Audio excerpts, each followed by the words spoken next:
companion piece to the recent book of the same name, subtitled Blacks in American Horror Films from the 1980s to the Present by Robin Means Coleman, Horror Noir is a documentary for the horror-centric streaming service Shudder from director Xavier Bergen that expands in scope to contextualize the often overlooked and misunderstood presence of Black Americans in the horror genre, with the aim of adding nuance and depth to a discourse that often begins and ends with tacky jokes about who always dies first in slasher movies and spectacularly unself-aware declarations about how one would have gone back and seen Get Out in theaters a third or fourth time if they could have. Comprised of interviews and clips with talking head segments from prominent genre figures like Rusty Cundieff, Jordan Peele, Tony Todd, Tananarive Due, Rachel True, Ken Foree, Keith David, and others, along with the requisite film, video, and archival clips, what's most interesting about the documentary is its unconventionally holistic approach to the subject at hand. Most history of film documentaries tend to err on the side of sending the audience home with a syllabus of new movies to watch or a new appreciation for the history of things they've already seen. Horror Noir is aiming to do both as part of a singular, mostly chronological narrative. Black films hold a mirror up to society, but at the same time give an audience an escape. The name is Blackula.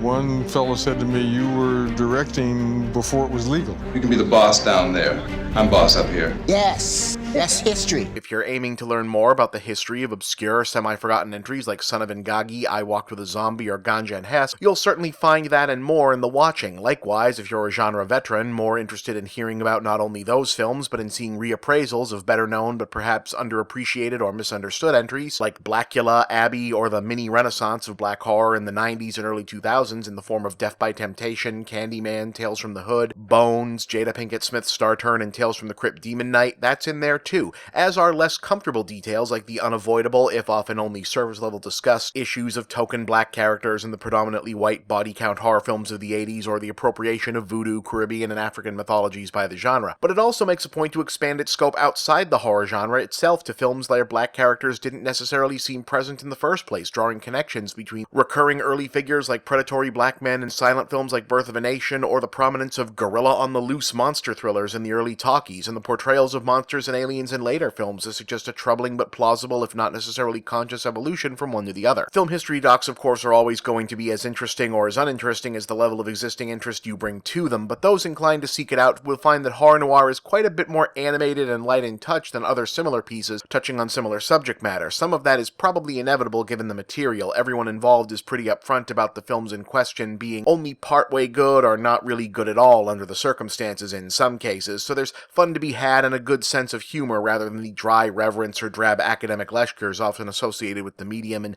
discussing more highly regarded material. As a result, even though you're essentially watching one person or a group of people set up a film clip, other people react to it, maybe including some of the folks who actually made or starred in the thing, as the timeline gets closer to today as a repeating cycle, it never feels old or stops being entertaining and informative. 8 out of 10, if you've got even a little bit of interest in film history or horror especially, it's definitely worth your time to seek this one out.